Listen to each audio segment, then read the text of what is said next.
সেমিফাইনালের প্রথম সাক্ষাতে ওড়িশা এফসির কাছে হেরে ফাইনালে যাওয়ার রাস্তা একটু কঠিন করে ফেলেছে মোহনবাগান। শুরুতে এগিয়ে গিয়েও পয়েন্ট নষ্ট করেছে তারা। এখন ফিরতি সেমিফাইনালে ঘরের মাঠে ওড়িশা এফসিকে 2 গোলের ব্যবধানে হারাতে পারলেই সরাসরি ফাইনালে পৌঁছে যাবে সবুজ মেরুন ব্রিগেড। তবে কথাটা শুনতে যতটা সহজ লাগছে, কাজটা ততটা সহজ নয়। যদিও এমন কঠিন পরিস্থিতিতে মোহনবাগান এর আগেও পড়েছে।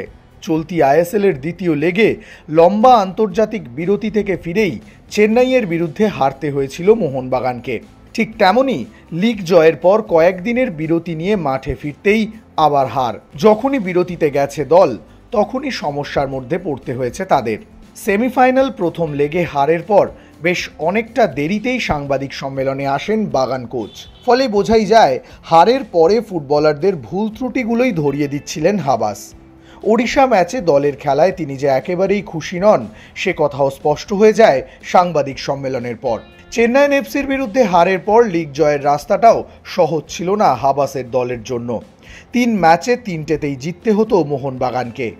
শেষে পরিস্থিতি এমন দাঁড়িয়েছিল, শেষ ম্যাচ ঘরের মাঠে মুম্বাই সিটি এফসির বিরুদ্ধে জিতলেই খেতাব জিতবে মোহনবাগান। ঠিক সেটাই হয়েছিল। ঘরের মাঠে মুম্বাইকে হারিয়ে লিগ জিতেছে মোহনবাগান। এবার লক্ষ্যটা আলাদা। রবিবার ঘরের মাঠে ওড়িশাকে বড় ব্যবধানে হারাতে পারলেই মোহনবাগানের সামনে ফাইনালের দরজা খুলে যাবে।